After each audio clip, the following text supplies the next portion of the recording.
Ooh, having a bad day. Welcome to WatchMojo.com, and today we're counting down our picks for the top 10 video games where the main character is having the worst time. What is it, Jason? Jason, what is it? Why aren't you laughing now like you did up there? But is this not fun anymore? Have I failed to entertain you? For more gaming videos, check out our new spin-off channel, Mojo Plays, for in-depth reviews, thoughtful video essays, detailed character origins, and insightful commentary. Mojo Plays, games smarter. For this list, we'll be looking at the games that put their protagonists through hell. As such, be on the lookout for mature content ahead, as well as a few grisly spoilers too.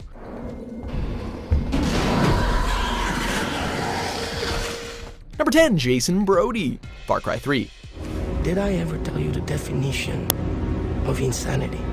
With its lush scenery, you would have thought that Rook Island would make for the perfect vacation spot. At least, that's what Jason Brody and his buddies thought, until he ran into the psychotic and ever-so-quotable boss. Not only are his loved ones either imprisoned or killed, but he's roped into a civil war filled with gunshots, crazy drug trips, and the fight with the occasional shark. If that wasn't bad enough, should he decide to abandon ties to the outside world and join forces with the beautiful Citra, Jason ends up slitting his girlfriend's throat. No biggie though. In exchange, Citra rocks his world and stabs him through the heart mid-coitus. Some vacation. Number 9, Alan Wake in Alan Wake. Mission accomplished. The key and the directions. My hero. I got some flashlights, just in case. A romantic getaway into the mysterious town of Bright Falls sounds like just the thing to rekindle the creative spark in a writer. Unfortunately for Alan, his dream soon becomes a nightmare when he finds out that his wife has disappeared. The whole town is convinced that he's guilty of the deed, and he's being hunted by literal forces of darkness. As he tries to locate his wife, Alan also finds himself haunted by the events of a story he doesn't remember writing. Now that is one hell of a piece of writer's block. I needed some time alone to think things through. Number 8, Lee Everett, The Walking Dead. Oh God! Shit, is he? Nothing beats a zombie apocalypse, though in this instance the only thing worse than the dead are the living. As an escaped convict, Lee finds himself as the unexpected guardian of a young girl named Clementine while the world crumbles around them. Aside from the ocean of walking corpses, Lee has to deal with bloody confrontations with other survivors, a family of cannibals, as well as a sinister stranger who's also after Clementine. And to go through so much only to succumb to a walker bite like so many others, many of us just still aren't over it. Number 7, Isaac Clarke, Dead Space. How many times you watched that thing? Guess you really miss her. Don't worry, we're almost there. Go on board the Ishimura, they said. It'll be a great opportunity, they said. Well, as engineer Isaac Clarke soon finds out he probably should have called in sick. As the ship becomes overrun with fearsome creatures known as necromorphs, Isaac has to single-handedly cut down wave after wave of increasingly monstrous foes.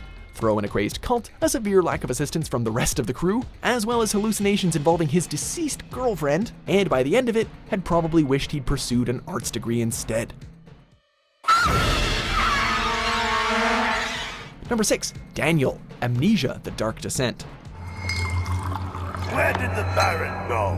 Who cares? He left us enough wine to last us a lifetime. We've all had those times where we wake up and the previous night's events are just a little blurry. For Daniel, this is taken to new extremes when he finds himself trapped in Brennenburg Castle with no memory of how he arrived. As he delves deeper, he finds himself encountering all kinds of malevolent creatures. These include Gatherers, the Shadow, and of course everyone's favorite, the Water Monster. You'd think overcoming all of these horrors would be enough, but as Daniel soon finds out, the scariest thing in Brennenburg Castle might be his own sanity, or lack thereof. What was that? Forgive me, I should have warned you. One of my responsibilities as a Baron is that of a prison warden. Number 5, Isaac, The Binding of Isaac, Rebirth.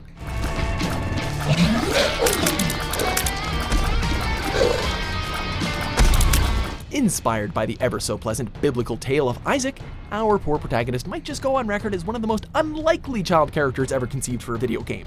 In order to escape his crazed religious mother, who seems pretty determined to kill him in the name of God, Isaac must venture through a series of basements. All of these basements are, of course, packed to the brim with disgusting, unnerving monsters. Armed with only his own tears, Isaac must cry his way to safety. Too bad there's also an army of boss battles in the way, some of which are bound to cost you a good night's sleep. Number 4, Ethan Winters, Resident Evil 7 Biohazard. Give Ethan the Husband of the Year award because not many would be willing to go through the crap he did. When he finds out that his beloved Mia may be alive, he journeys down to Louisiana in order to bring her home. There's just one catch. She's been infected by a bioweapon and is turned into a homicidal lunatic, to the point where she chops off Ethan's hand with a chainsaw within like the first hour of the game. Things only actually go downhill from there, although he does get his arm reattached, as Ethan becomes the prisoner of the Baker family. With each member being more psychotic than the next, it makes for some truly harrowing encounters, and he has a very, very bad time. Number 3, Amanda Ripley, Alien Isolation. Bad luck seems to run in the family. While seeking out the truth surrounding her mother's disappearance, Amanda Ripley finds herself marooned on a vast space station. And wouldn't you know it, said space station also happens to have a rather unwanted guest in the form of a xenomorph. Practically unkillable, all Amanda can do is run for her life and pray that the alien does not find her. Throw in some rather murderous androids and trigger-happy survivors on top, and space has never been more terrifying. Hey, like mother, like daughter. Number 2, Blake Langerman, Outlast 2. How much horror can one guy go through? Well, if you're Blake, apparently a lot. After his wife is captured, Blake proceeds to go through the following: being hunted down by radical Christians, being hunted down by radical Satanists, nearly sliced apart by a pickaxe-wielding psycho, nailed to a cross, raped by an antichrist worshiper, and forced to watch as his wife dies in childbirth. All of this is interspersed with flashbacks from his childhood, where he relives the murder of his friend at the hands of a perverse priest. Yeah, it sucks to be Blake. God has gone silent. Since the storm, the birth. Number 1, Lara Croft, Tomb Raider 2013.